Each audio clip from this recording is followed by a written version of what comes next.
Alors c'est vrai que la région Île-de-France est une région importante par sa population, par la richesse qui est produite. L'Île-de-France compte près de 12 000 habitants. On connaît bien sûr Paris avec 2 millions, et autour de Paris, il y a une banlieue très importante avec au total plus de 8 millions d'habitants qui vivent dans la banlieue autour de Paris. Puis il y a encore quelques zones rurales aux franges de l'Île-de-France. Je crois que dans toutes les métropoles du monde, on fait le constat d'une explosion démographique, puisque partout, ces grandes métropoles voient leur population augmenter de manière considérable. C'est vrai en Europe, c'est vrai aussi bien sûr en Asie et en Afrique. L'Afrique étant d'ailleurs la région, le continent, où cette croissance de la population dans les villes est la plus importante. Donc on voit bien que si on veut un autre monde, il faudra bien une autre métropole, parce qu'aujourd'hui déjà la moitié de l'humanité vit dans les villes, et on sait que dans les prochaines années, on va atteindre les 2 tiers de l'humanité. Donc cette concentration pose bien sûr de nombreux problèmes.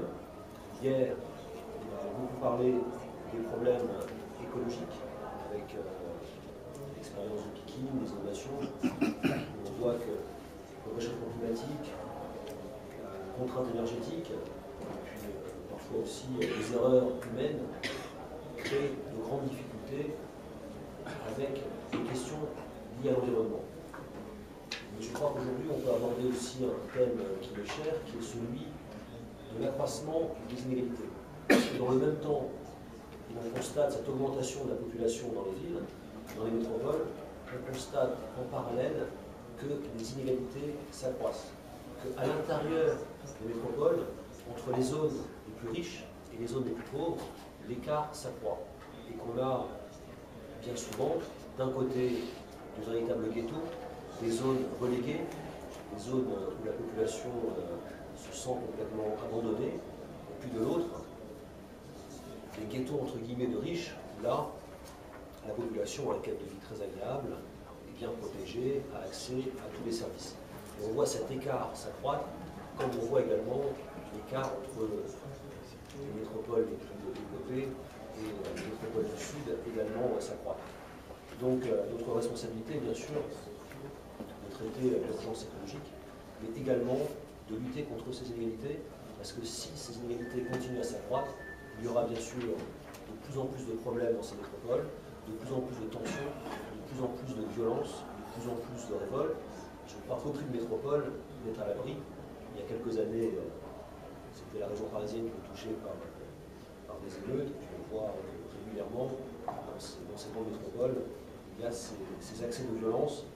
Donc c'est à nous à trouver les meilleures solutions pour essayer de faire en sorte qu'il y ait une inversion de cette tendance et qu'on puisse lutter contre les inégalités. À mon avis, le meilleur moyen de lutter contre les inégalités reste le renforcement des services publics pour répondre aux besoins essentiels des populations.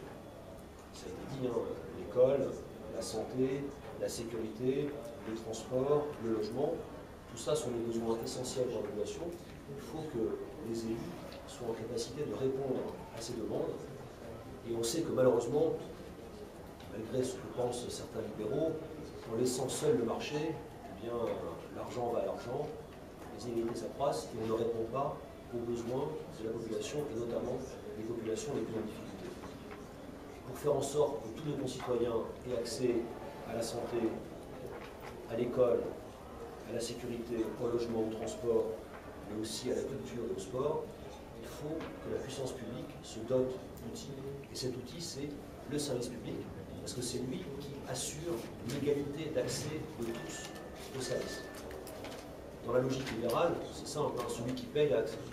Vous avez de l'argent, vous allez vous faire soigner tranquillement, vous avez de l'argent, vous pouvez payer une bonne éducation à vos enfants, vous avez de l'argent, vous pouvez vous déplacer facilement, être logé de bonnes conditions, vivre dans un cadre de vie agréable. Par contre, si vous n'avez pas d'argent, vous serez relégué, vos enfants n'iront pas à l'école, malades vous ne serez pas soignés, etc., etc. Et on ne pourra pas, sans cette égalité, arriver à des métropoles durables. Donc il faut mettre aussi cette valeur d'égalité au cœur du projet de ces métropoles pour faire en sorte que personne ne soit relégué et que tous aient accès à ces biens essentiels. C'est ce qu'on essaye de faire en Île-de-France, en développant des politiques sur les transports publics avec des tarifs qui sont tout à fait abordables et en plus une desserte des quartiers les plus défavorisés. Il y a tous ces projets qui visent vraiment à désenclaver la ville, des politiques en faveur du logement accessible à tous, des politiques pour la santé aussi. Parce qu'on constate que même dans des grandes métropoles comme la métropole francilienne, il y a des secteurs où l'offre en termes de médecins, en termes de soins n'est pas suffisante. Donc on voit bien que c'est la puissance publique de rééquilibrer les choses et d'assurer l'égalité d'accès de toutes et de tous à ces biens essentiels. Donc je crois qu'il faut vraiment travailler dans ce sens. Ces problèmes se posent dans toutes les métropoles dans le monde, avec plus ou moins d'acuité bien sûr. Dans toutes les métropoles, on voit bien qu'il y a ces inégalités qui s'accroissent et la nécessité d'avoir des services publics efficaces. Il ne s'agit pas de faire des services publics aussi qui dysfonctionnent, mais des services publics efficaces qui répondent à ces besoins. Et j'insiste là-dessus, c'est sur ma conclusion, qui permettent vraiment l'accès de tous à ces services essentiels. Il faut que tout le monde ait accès à un logement, à l'éducation, à la santé, à la culture. Cette égalité dans l'accès à ces biens essentiels est la garantie aussi que nous aurons des métropoles solidaires et des métropoles durables. Il faut bien sûr toujours avoir cette démarche autour de l'environnement, autour du développement durable.